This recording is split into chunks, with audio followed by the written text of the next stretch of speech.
Over time in this world, what we do is constantly build walls, and constantly the wall is getting thicker and thicker and thicker.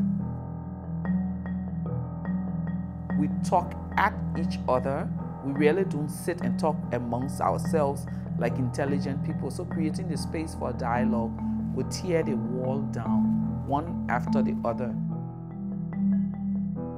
The women in Liberia mobilized very much along the lines of a traditional nonviolent organizing. They pushed and they pushed and they pushed. They held their moral ground in spite of all of the appeals to them to change their arguments. Gradually we tore down the walls that divided us: ethnicity, religion, social status, everything. And then at the end of the day it became very clear: you're a woman, I'm a woman. If shooting started today, it will affect you just as it affected me. The rape and abuse has no religion.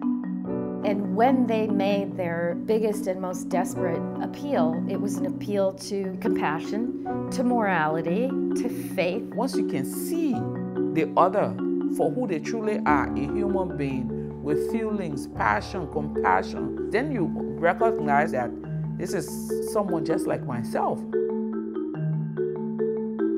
Anytime you have a big global superpower like the United States engaged in a conflict, they're going to be in an asymmetrical conflict, which by definition means they're going to be engaged with counterinsurgencies, they're going to be moving through villages and having to deal with civilian populations. The more we see this kind of conflict, the more we're going to have to be about conflict resolution.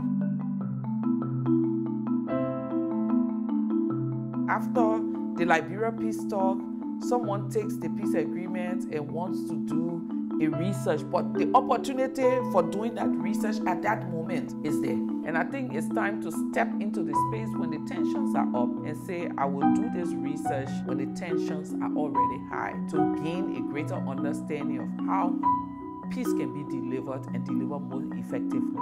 We really need to also, when we look at war, look at the post-conflict period. There are enormous areas of great trauma. They affect your ability to build a functioning, viable, sustainable political system.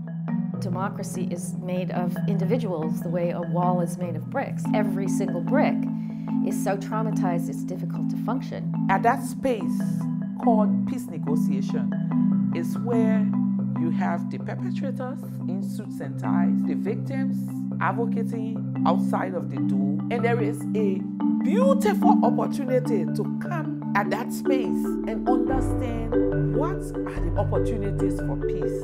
Who are these people and who are this other group of people? How can we get a greater understanding of why this is not working?